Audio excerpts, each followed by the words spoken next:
Welcome, folks. Welcome, and thank you so much for joining us today. This is the February event of Community-Based Research Canada's Community Conversation Series.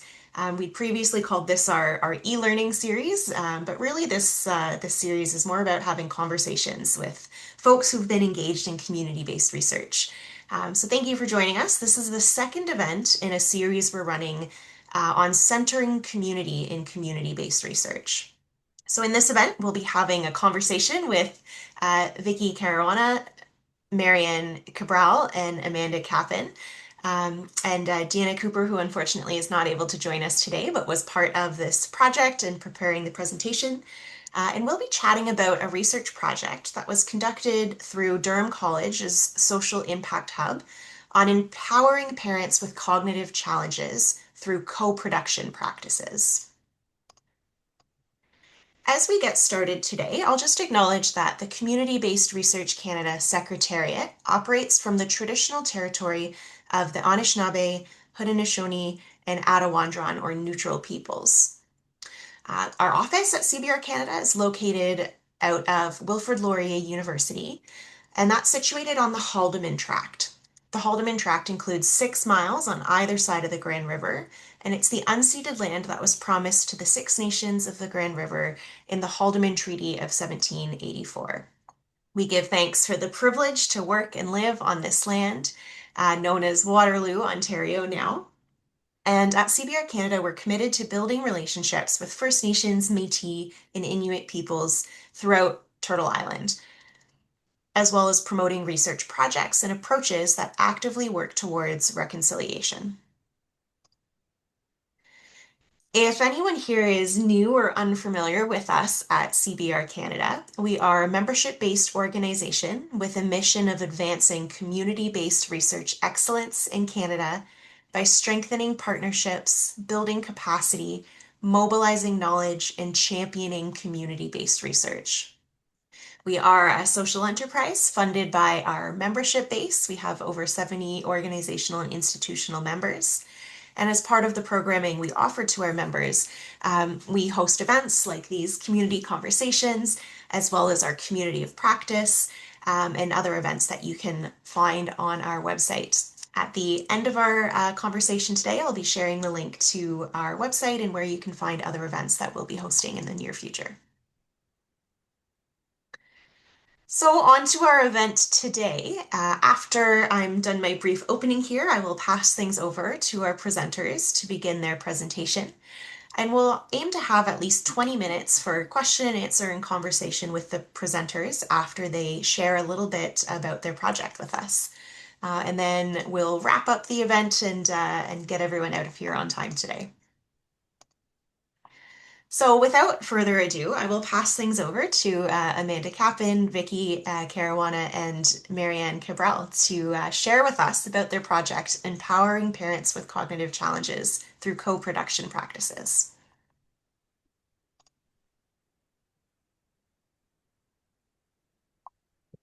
Just get my screen share going there. Sorry. Okay. Can see that? Yes. We can. Okay. All right. And I'll apologize in advance. You can probably hear my voice is a little bit strained. I'm battling with one of those lovely viruses going around this winter. So I'm going to do a little bit of talking, but then I will pass it over to Vicky and Marianne to do the majority of it. So yes, my name's Amanda, and I was one of the principal investigators on the project. My co-lead is Kate Corbier, who has since retired from Durham College, so I carried it through in its final phase. And our project is titled Raising Resilient Families, Empowering Parents with Cognitive Challenges. And yes, we use co-production practices, which we will speak to. There we go. Oops, too far ahead. I won't again repeat who was on the project because we were already introduced, but that was our research team there. And our objectives of our conversation today with you folks is we hope to increase awareness in that we're going to share about some of the unique experiences that we came to know that parents with cognitive challenges face. And with that, we want to highlight some of the importance of tailored support and services. We also want to ensure that we are promoting best practices. So we're going to share some evidence-based strategies and interventions, as well as innovations that were developed based on those evidence-based strategies that aim to support parents with cognitive challenges, which include collaboration from care and strength approaches. And then we also hope to enhance the understanding of our use of co-production practices. So we're going to highlight that co-production had an impact not only in our project, but also on the way that the outcomes of our project are to be carried through into the community. And so now I'm going to pass it over to Marianne, or sorry, to Vicky. Thanks, Amanda. My name is Vicky Caruana, and I am the Executive Director at Starfish Parent Support Program. We're a small nonprofit charitable organization providing supports to parents with cognitive challenges. We're actually a very unique program in that I don't think there's any other programs like ours who actually go in and help parents hands-on to raise their children.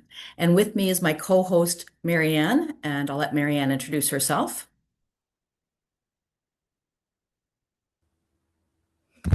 Hello, my name is Marianne and I'm 34 years old. Sorry. With three growing boys aged 13, almost 12, and 9. Before moving to Durham, I had no final diagnosis, no real help or support. Since moving to Durham and connecting with Starfish Parent Support Program, all that has drastically changed. I am now a proud member. I volunteer through sorry, a proud board member. I volunteer through a church, and my kids have never been doing so well. Thanks, Marianne. So, did you know that parents with cognitive challenges are the only population on Earth who have to prove their capacity to parent from birth? While finding accurate data on exactly how many parents in Ontario there are with intellectual disabilities proved to be quite challenging, we were able to discern that there are at least 430 mothers who self-identified as persons with intellectual disabilities. However, this does not include the numerous parents, both mothers and fathers, who are unaware of their disability. If you ask anyone on my caseload what their disability is, they'll probably tell you they have a learning disability. Um, Many aren't aware. We also, at Starfish Parent Support Program, chose to use the term cognitive challenges. And that's because some of our parents don't meet the provincial requirement through Developmental Services Ontario of falling below the fifth percentile of intelligence.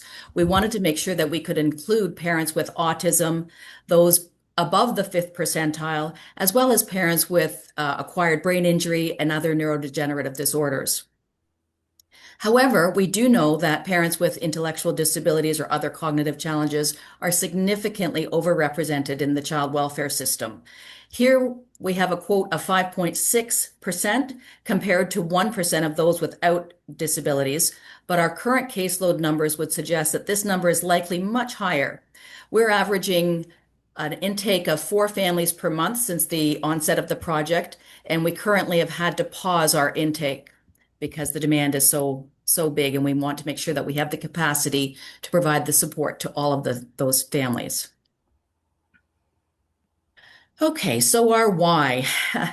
Let me give you some background on our organization. While we have only been a nonprofit organization for the past 8 years, I've personally been providing parent support for much longer. One of the parents who served on our steering committee is a mom who I supported back in my days at Community Living, and her children are now 35 years old. So I've been doing this for quite some time. But it actually started about 18 years ago when I had long left Community Living, and they approached me about a parent who had just given birth and had lost custody of their child at the hospital.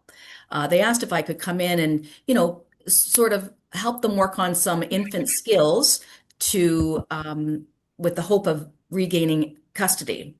So I agreed, and about 3 months later, the parent was able to regain custody of that child. And I know that was about 18 years ago because that child just turned 18 in December, and I still continue to provide support to that family for that child and her younger 16-year-old brother who also has autism.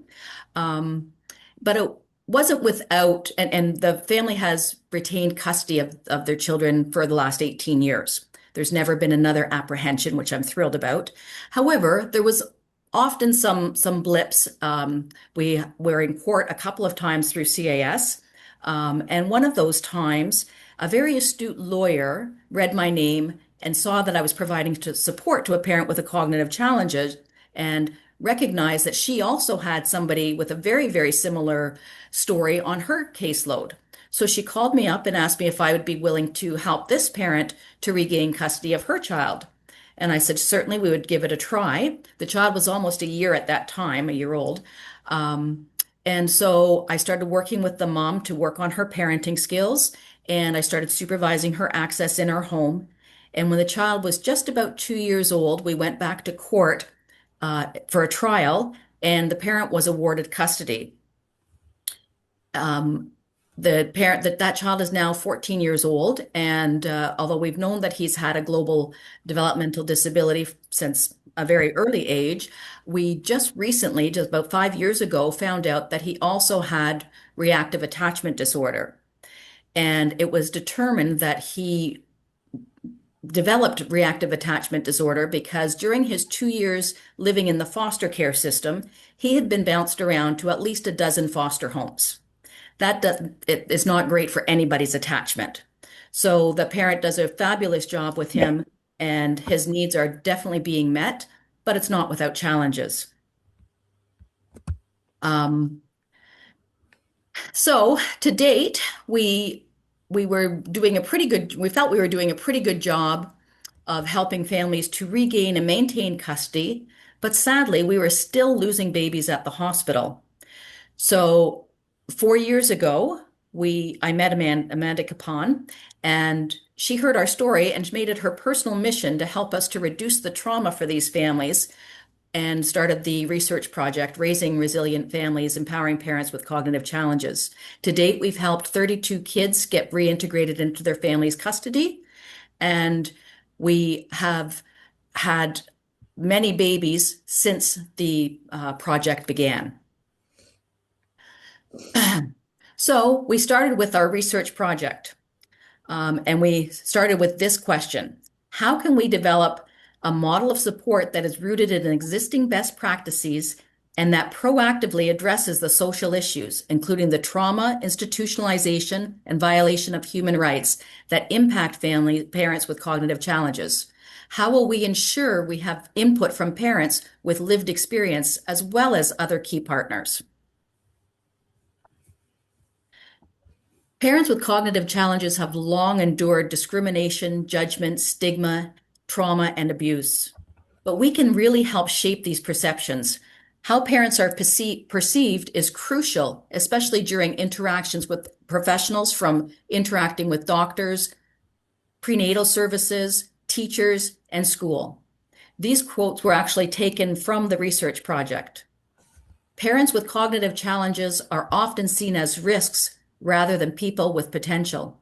Marianne? I can't find the order, sorry. You just read the slide. Oh, okay. Every parent has the capacity to learn and change. Family preservation isn't realistic when a parent has a disability. Cognitive challenges should never be a barrier to parenting. Parents with cognitive challenges are not capable of change and therefore cannot parent a child or children. Too many parents lose their children because systems fail to support them early enough.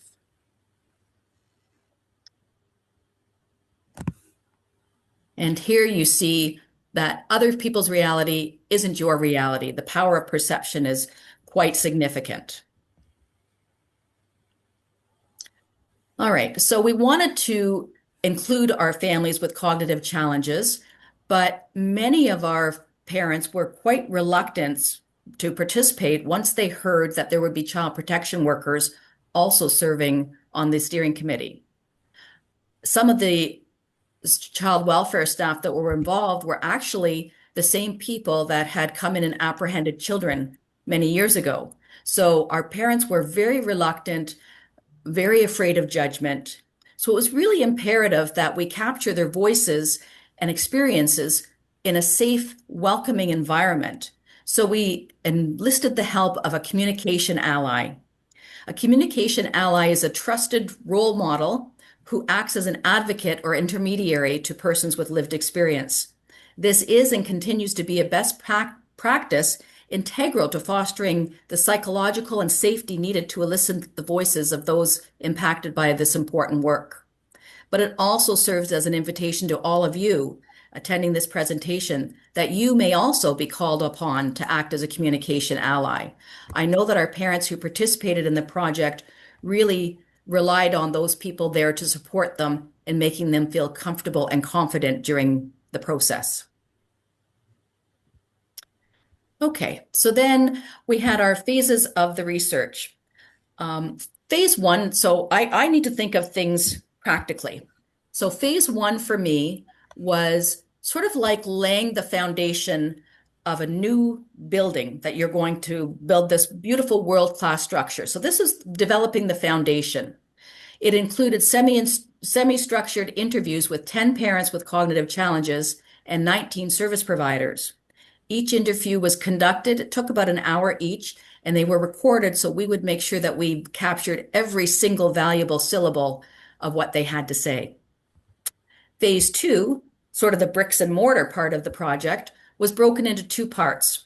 First, 20 service providers, mostly in the developmental sector, but also in child welfare, were trained in the evidence-based step-by-step parenting program developed by Dr. Maurice Feldman, who is a renowned world-renowned expert in parenting with disabilities. And the second part was using the step-by-step parent program to teach 3 expectant parents during their pregnancy some new infant skills. Myself and one of my colleagues worked with the parents on a weekly basis, couple of hours, I think two hours per week, teaching them skills using an infant simulator. We then assessed their skills again to ensure that they were able to transfer those learned skills to their own new infants when they were born. I'm thrilled to advise that all 3 parents demonstrated this capacity, and all 3 parents have retained custody of their children 18 months later. Also important to note is that for the first time, the step-by-step parent method was taught using this infant simulators. Unfortunately, the parents that participated in the project chose not to have the infant simulators turned on. However, I think there was some bad experiences in the past with infant simulators from high school and some other times that they were using them.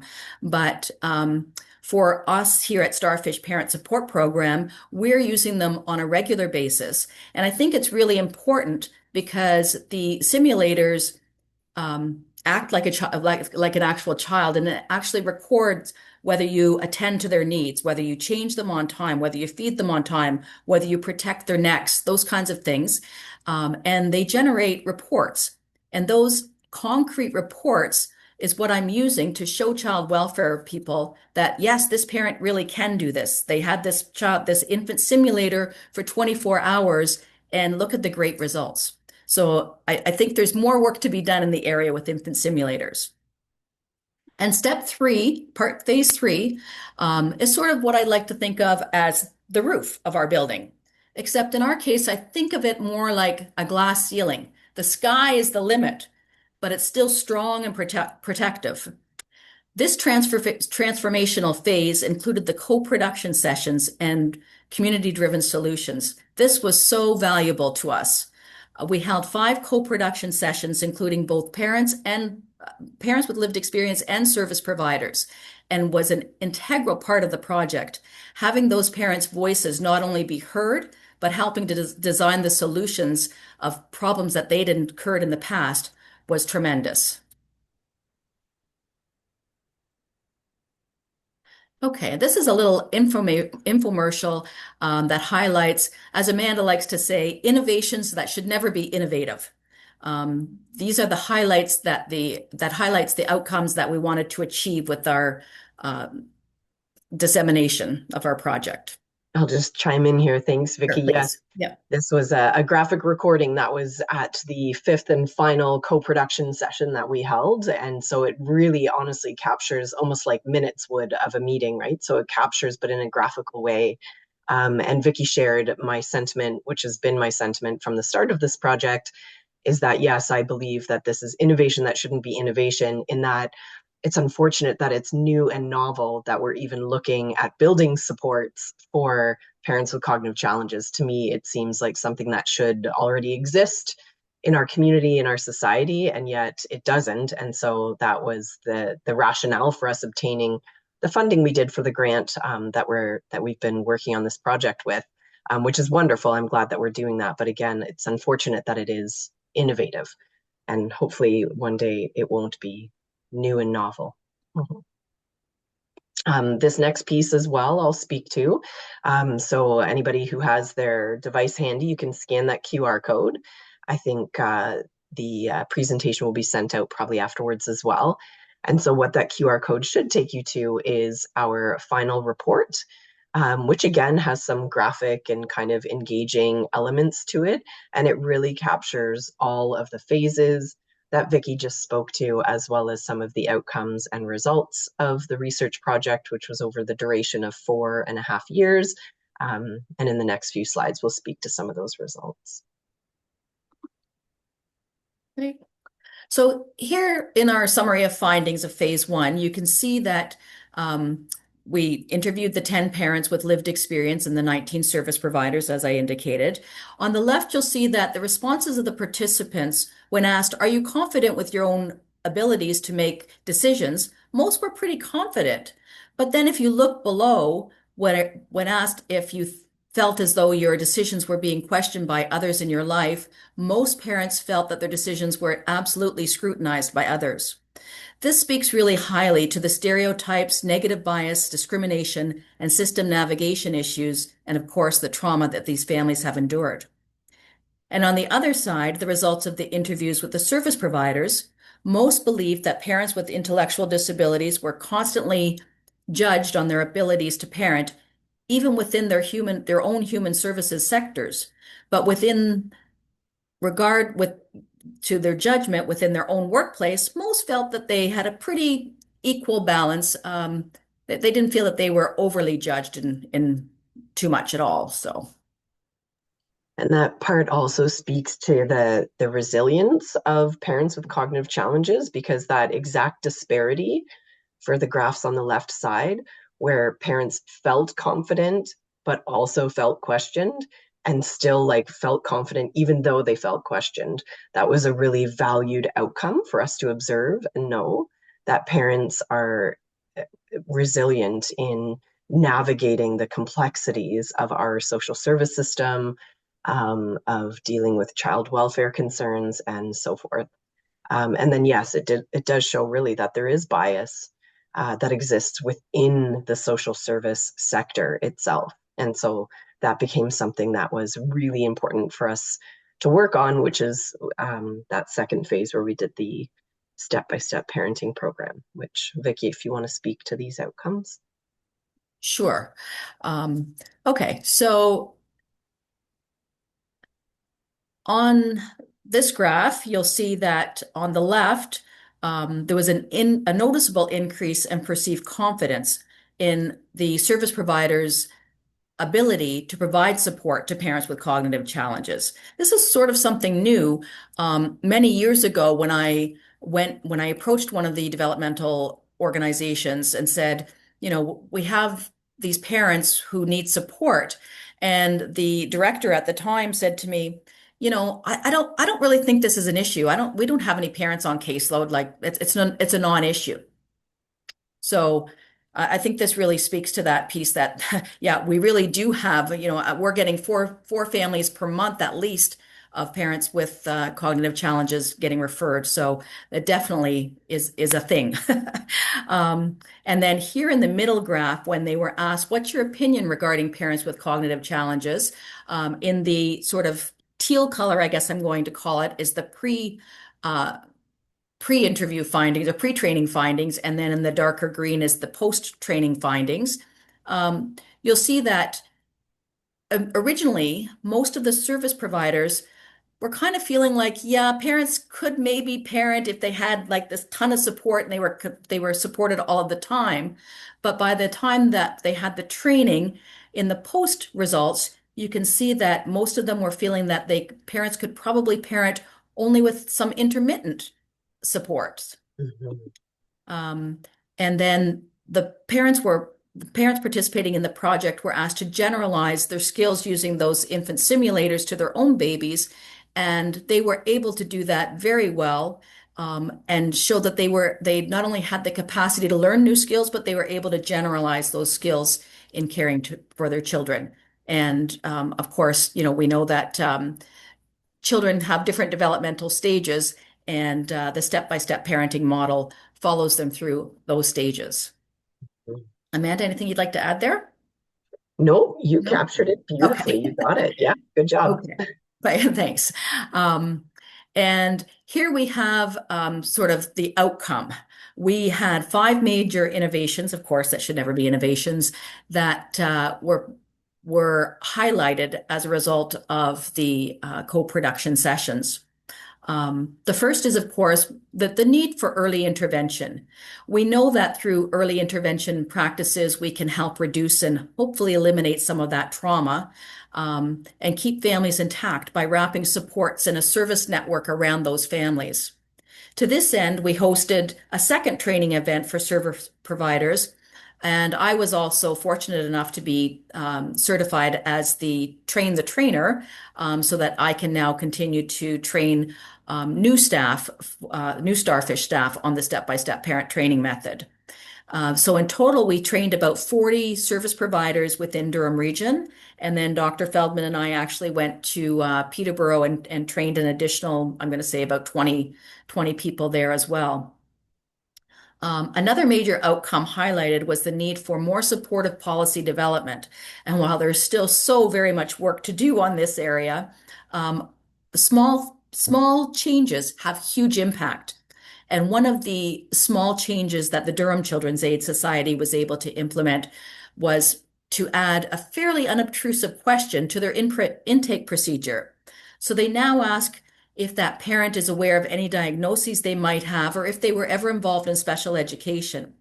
The purpose of this is that if the parent answers yes, then that welfare worker, the social child protection worker, can then refer them to one of the developmental agencies who can help them to, like in Mary Ann's case, help them to actually get assessed and find out exactly what their disability is, because she didn't know, but also, more importantly, provide all of the resources and potential supports that that parent might need to raise a healthy, happy child.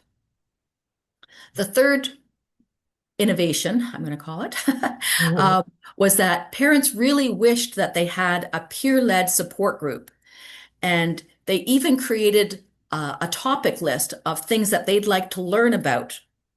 And I'm very happy to tell you that as an actual outcome of the project, we have now partnered with Durham Early On through the YMCA program, and we're offering our own Early On program specific for our families, so that they can come and feel safe. And previously, our families didn't want to attend Early On programs because they felt that they were discriminated against and judged by some of the other parents. So this gives them sort of a safe place to start, to learn some skills, to expand their play skills with their child, and have a lot of additional supports there. So it's staffed by not only the early on staff of ECEs, but in combination with support from Durham College and one of the other schools, they also have access to ECE students who are very interested and want to share their knowledge with the parents,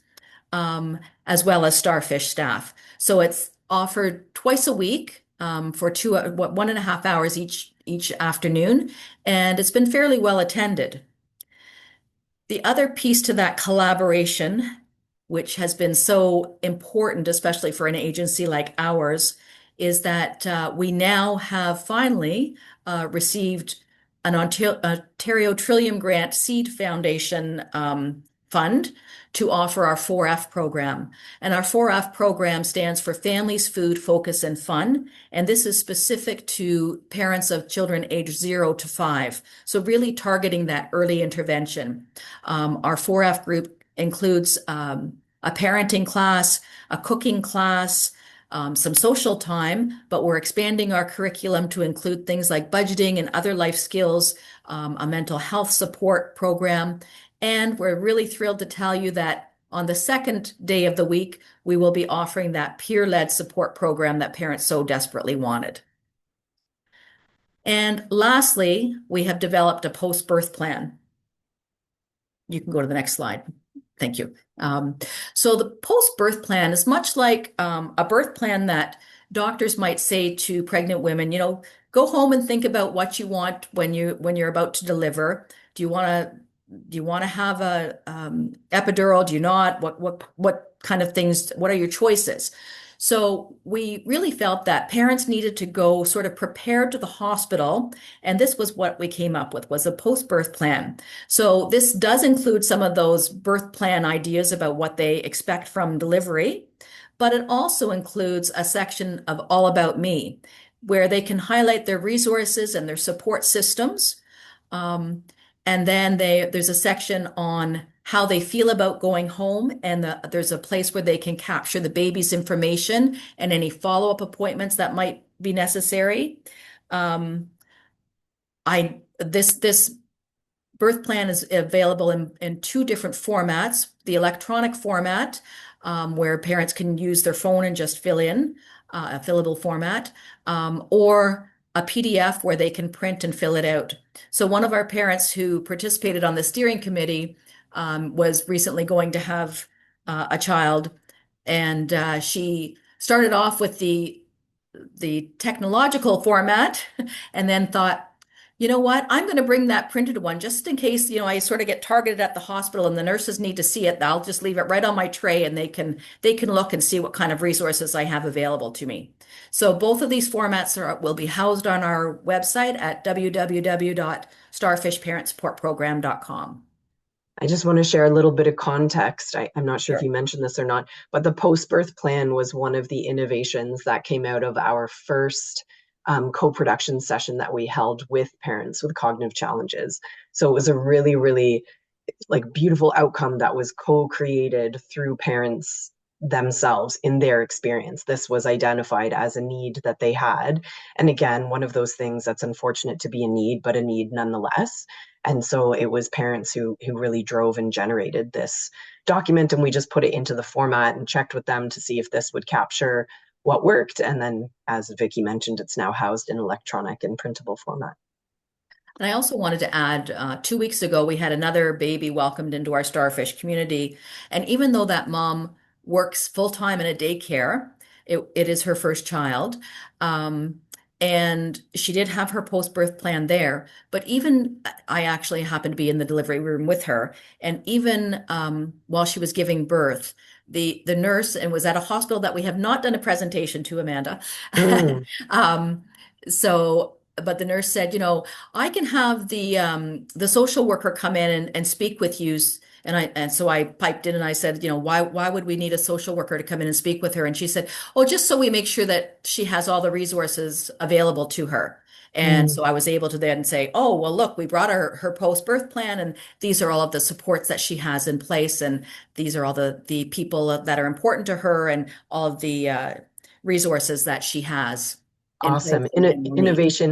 Innovation in action. That's great. Absolutely. Yeah. Yeah. Awesome. Okay, this next slide also has a QR code for you. If you have your device ready, you can scan it. And what that'll take you to is a publication that was supported and led by Dr. Maurice Feldman, but involved Vicky, myself, Mashane, who's another Starfish worker, and Dr. Kendra Thompson as well. And this just shows the evidence-based outcomes of that part 2 of phase 2, whereby we utilize the infant simulators with the expectant parents to demonstrate retained custody of children after birth using this evidence-based model, again, with the infant simulators. So. Okay.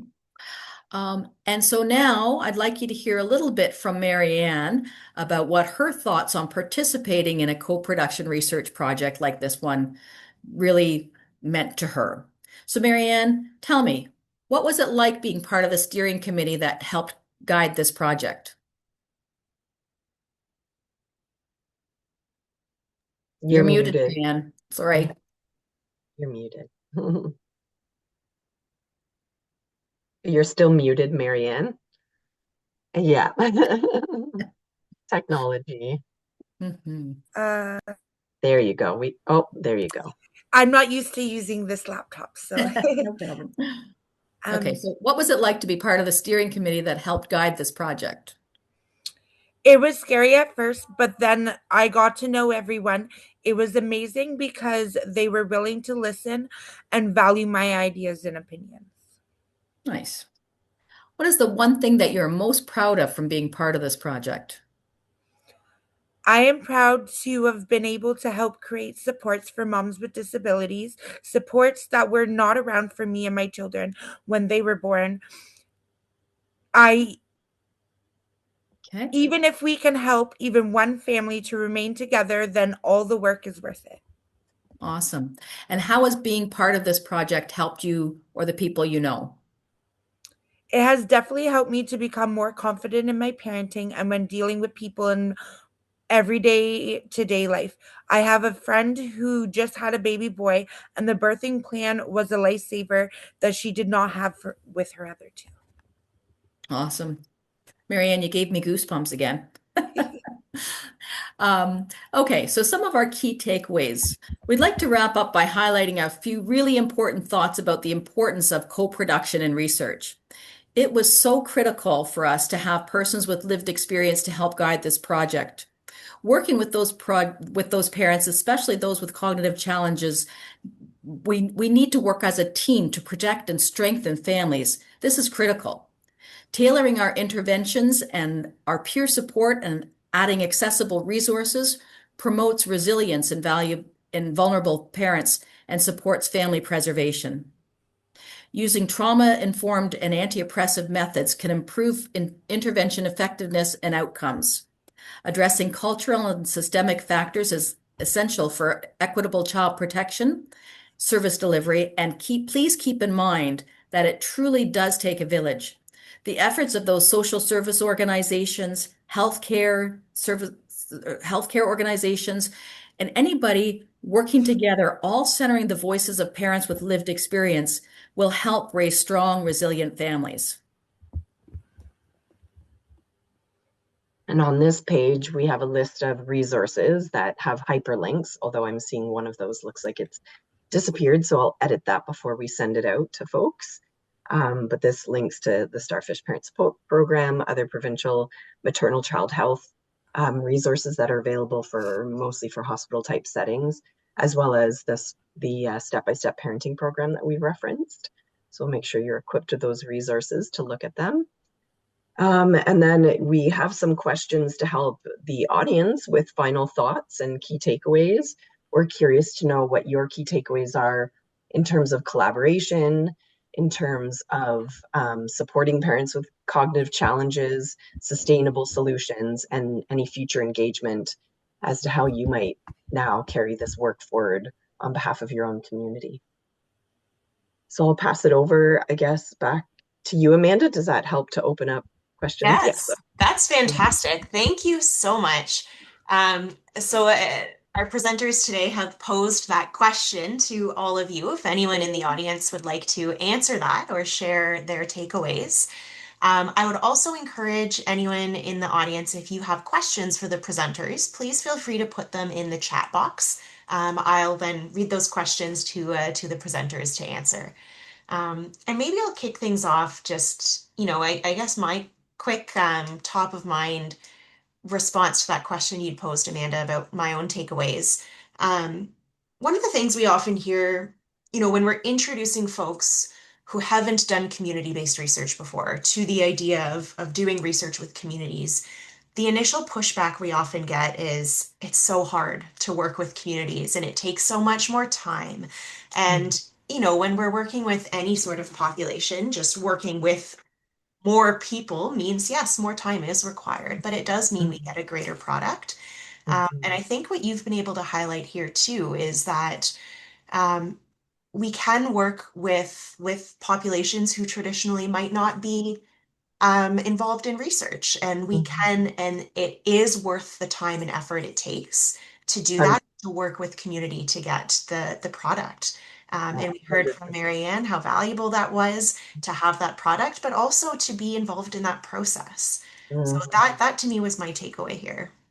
Thank you for sharing that. And I'm definitely biased because I honestly can't see research any other way than this now. Mhm. Like, I can't imagine going back to just like quantitative research of like survey data collection, analyzing data, publishing results. For Yeah. me, this is Mhm. so fulfilling because I had the absolute privilege of engaging with community and seeing the outcomes. And honestly, I can't not give credit to the funders for Mhm. developing like a funding program that is specific to applied research. Like it Yeah. helps to foster that. And they gave us the 3+ year time span Yeah. to be able to do that. So gratitude goes to the College and Community Social Innovation Fund through SURE Mhm. Mhm. for providing that opportunity. Yeah, yeah. Yeah, and that's fantastic. Mm. So again, folks, if anyone has their own takeaways they'd like to share or your own questions you'd like to ask the presenters, please feel free to type them in the chat box, and I'll read them off to our presenters here. Um, and I guess one question that I have, just thinking about, again, some of these challenges and barriers that are um, to be expected when we're working with community, right? We do have to think about things that we may not if we weren't collaborating so closely with community. And particularly in your project, you were working with parents and parents with cognitive disabilities or challenges. And I'm wondering if you can speak to if there were any specific accommodation pieces that you really were intentional about in this project to ensure that everyone could participate meaningfully, both as parents who might need to think about childcare and as folks with cognitive challenges. Um, so Mhm. I'm wondering Yeah, if you can speak to that. And yeah, for sure. Marianne and Vicky, if either of you would like to share too, what helped to be able to be a part of the project. We'd love to hear those perspectives. For sure. I'll speak from the research lead perspective and also give kudos to Colleen McKay, who I think is joined us Mhm. today. She's the grants manager at the Social Impact Hub. Um, so the Social Impact Hub helped to ensure, and even through our ethics process, actually, I would say we included this, which was Kay Corbier, my co-lead, so that when we did, for example, the one-to-one interviews with parents with cognitive challenges, we made sure that we had funds available if they needed childcare during that time. For example, Mhm. if they needed transportation during that time, right? So we really checked in with parents to see what their needs would be and then made sure we used project funding appropriately to support them in engaging with the project for inclusivity. Fantastic. And then, yeah, and then similarly with that communication ally role, that was our accommodation for trauma for parents, because as Vicky mentioned, some of our steering committee members were persons who worked for Children's Aid Society, which was an integral part of that steering committee. We wouldn't have been able to get to where we are without having the voices of that end of the social service spectrum. And so we made sure to have that. We had a research associate who served that role as a pre and post check in with our parents to make sure their voices were heard. And if there was anything they wanted to say but didn't, or like were hesitant to say, then the communication ally could support that communication after the fact, sort of thing. So those are just some of the things that come to mind as to how we made sure that accommodations were in place for inclusivity. Oh, that's fantastic. But And I Vicky, think Mary that, Ann. yeah, I think again, highlighting that communication ally, and Marianne, I'm going to kind of speak for you a little bit here, but I'm going to let you have a chance as well. But I know for some of the parents, especially during the interviews, they were really nervous. They didn't want, they didn't know what to expect, first of all. So just having them come together as a group, in an accessible location, offering them food, Mhm. making them feel comfortable and welcome, and then having somebody there with them was really powerful for them. And as Amanda said, engaging with them pre and post to make sure that everything was good. What do you need? Do you need a taxi there? Do you have to get home to kids? All of those kinds of things. So really trying to facilitate their attendance and their participation really made them feel very valued. Yeah. One other thing I'll just say actually as well, and this is a really important takeaway for folks who are on the Zoom call today, is because we acknowledge that, parents with cognitive challenges might themselves not have, not be in an employed role where they're still being paid to participate in something like this. So what we did is we compensated them in their Mhm. time on the steering committee, right? Like to value their time, right? So they were compensated with a nominal amount, but nonetheless to show the importance of their time that they would attend the steering committee meetings with us and do some of the after work of the steering Mhm. committee meetings. And then, as Vicky mentioned, at any point when able, we would try to have a shared meal together. Those things are important too, right? Like to share food when we're having the conversations through co-production and all that kind of stuff. It just helps to break down some of those social barriers. Mhm. Oh, Mhm. fantastic. Marianne, is there anything you would like to add or say about what helped you to be able to feel included and participate in the project? So the money and stuff like that helps, but I really just enjoyed with being able to be open about being nervous about going and Mhm. just the overall whole like welcomeness. We know that we're going to be with other parents with difficulties that are similar. Sometimes that can have a whole challenge in its own. So it was just you walk in the room and everyone's happy and understanding and working Mhm. together. Those main things help you get through. Yeah. Yeah. Oh, that's fantastic. Thank you so much for sharing. And you both, Marianne, you were really highlighting there. It's about the people in the room all being there for a shared reason and having that shared vision and everyone is happy to be there and excited to work towards something together. And that attitude is infectious and helps make folks feel more comfortable in the space. Um, the other thing that really struck me, so Amanda and Vicky, you both had talked about that role of the communication ally. And that's another, I would say, question we get quite often when we're talking about community-based research is how do you manage power dynamics on steering committees when you have folks who might, report to other folks on the steering committee, or when there may be folks in conflict on the steering committee, or like you'd mentioned, that power dynamic of folks from Children's Society and parents with cognitive challenges who may have had negative experiences in the past. And that communication ally sounds like such an ingenious solution to check in before and after with the parents and ensure that there was that comfort there. So that sounds like, again, something that is time consuming and resource consuming, but very worthwhile to ensure Mhm. that the project has authentic engagement Mhm. and that there's not that tokenistic type of roles being played on the steering committee. Oh, you captured that perfectly. I couldn't have said it better myself. Exactly that. Yes, Mhm. exactly that. I think that is how we handled those power dynamics, was really utilizing the communication ally in the role that it served, knowing that there would be that imbalance at the Mhm. table, so to speak, although most of our meetings were virtual in the beginning, at least anyway. Uh, Yeah. I yeah. just want to throw this out there that what was really empowering for me to sit back and watch and sort of be part of was, I shared earlier that, some agencies didn't feel that parenting with cognitive challenges was an issue. A lot of people aren't aware of the trauma and the stigmatization that these parents endure. And Mhm. then you bring them together with parents, and the parents that participated were all pretty vocal, and they all shared their stories. And watching the impact that had on the service providers who are like trained professionals, but seeing that impact and then them saying, wow, we have to do something about this. Like Mhm. seeing that light bulb go on for them that this is actually an injustice that has been going on. For years, it's just been me running around saying this, right? Yeah. Our little group of parents. And to watch that transformation in the service providers Hmm. because they actually sat and talked with parents was Mhm. pretty powerful. Yeah. That's Which again, incredible.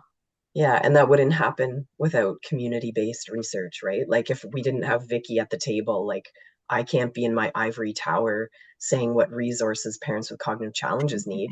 Vicky's at the forefront of that, and then the parents even more so, right? So yes, you're right in that it's like time consuming and resource consuming, but I see no other way of doing this research without that. I really don't.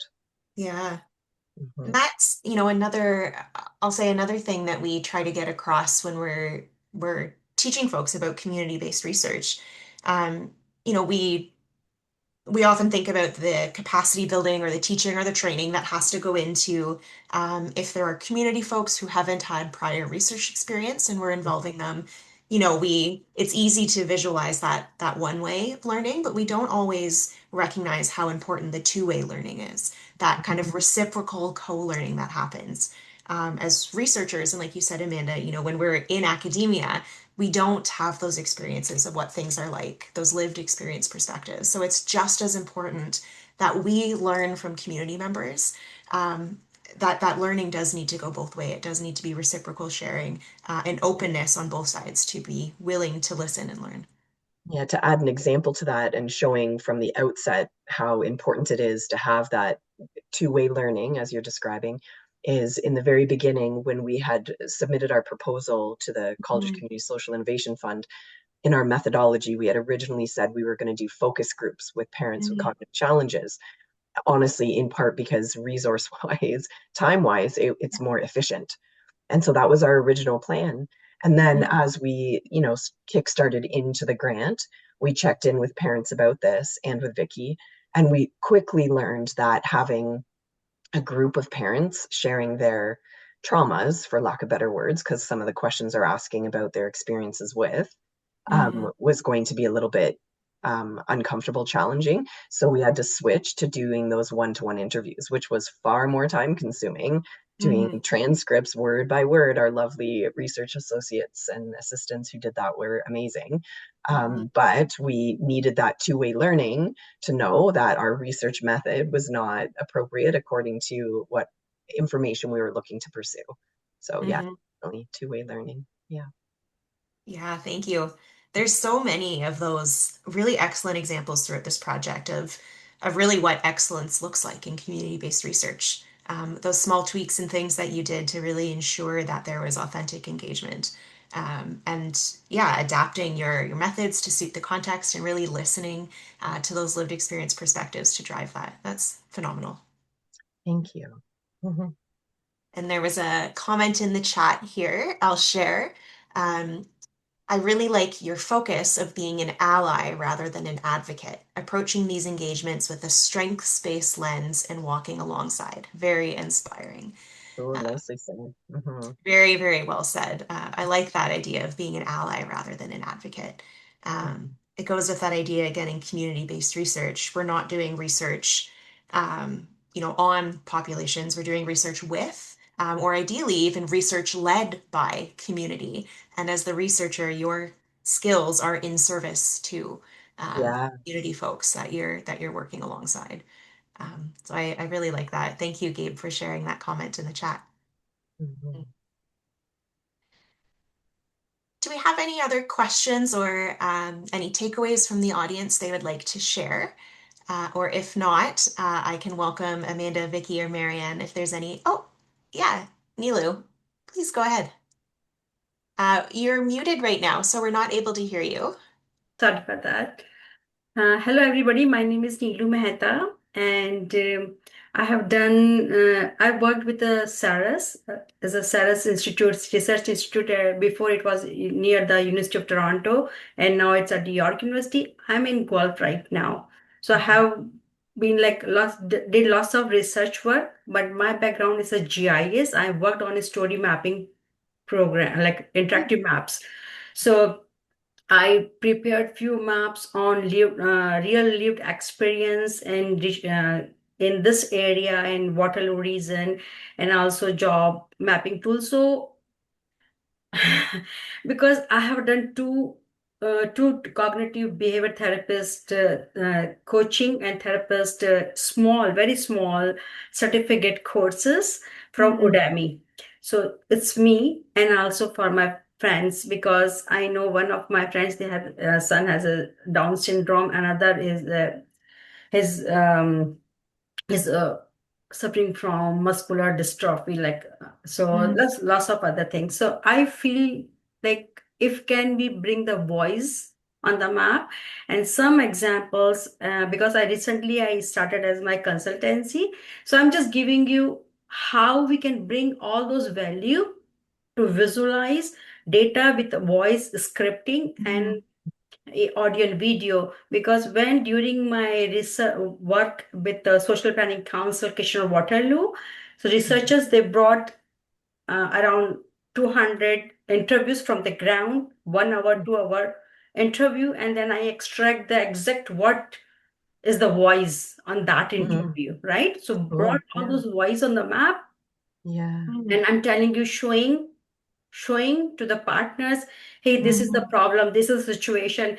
Because I know exactly, I saw all those things, which one, and I saw the report right now when I Mm, scan on my phone mm, mm, very quickly, and I feel this is exactly real voice and mm, real data and real smart decisions. So I believe in that. And mhm. mm. and if you want, I would like to share maybe by email or here what exactly I'm doing. And this research I just Mm, started 2 weeks ago. This my mhm. consultancy. Mhm. If Okay. you want, I will share here. If is it Sure. okay? Yeah. Yeah, I think so. Yeah, of course. And this is And actually, and I'll just, the GIS mapping is very like a yeah, yeah. powerful tool. And I just want to feel like, if we help some way to every family to bring this voice, this is the situation. And because when they speak, when you visualize, not for the community, for this map, for your own decision making, and of if you Mm, would like to show in the yeah. community or a partner or Mm. the city, Yeah. anyone, this is a really powerful tool. So I can, Yeah. yeah. Sorry, I just want to speak to that a little bit. We do also acknowledge definitely that the power of video as Mhm. communication. And so at a couple of points in our project, we did create a pre and a post video, um, Mm.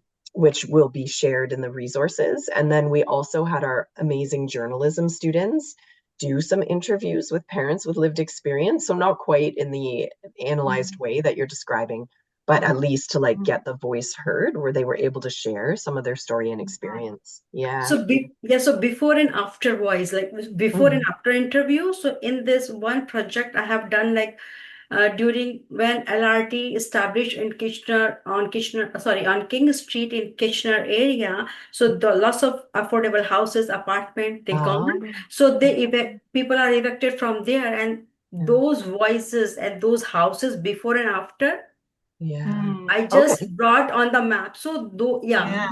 Fantastic. Thank you so much for sharing, Nilo. It's always inspiring to hear these new ways of visualizing, and the ways of combining, something like GIS, which is a quantitative, technical, but we can bring art and use it in community-based research. So And I thank you have done so lots much of for sharing.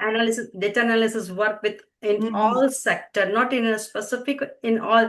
And healthcare, Mhm. I have done means when I was working as a labor market information data analyst, I have done healthcare, Mhm. education, all like all layers. So if I can help Fantastic. anyway, that would be great. Thank you.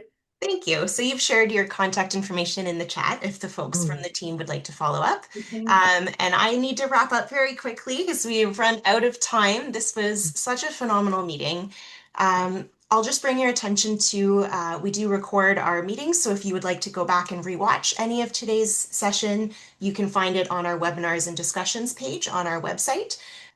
You'll also find any of those resources or links or reports from those QR codes. Amanda, if you can email me all of those, we'll post them on our website as well, so you can easily access them for anyone who'd like to follow up. We encourage you to stay in touch if you're not already on our mailing list and you'd like to be informed about other events that we have coming up at CBO Canada. You can sign up for our mailing list on our website. And join us for the rest of this series. So we're highlighting projects that have really centered community in community-based research. We have another couple events coming up in this series. You'll find information on our website about those. So I'll just put those links in the chat box very quickly here for anyone who would like to view our recordings or follow up. And we'll say goodbye. Thank you so much, everyone, for being here. Thank you, Amanda and Marianne and Vicky, for presenting. Thank you to the audience for being here and being attentive. Again, you can find the recording on our website. I've just put that link in the chat. You can sign up for our e-news, and you can check our website for the upcoming events of this series. We hope to see you all again at a future event. And thank you again, Marianne, Vicky, Amanda. Wonderful, wonderful work and great Thank you so presentation. much for having Thank us. you. Thank you. Bye for now, everyone. Bye-bye.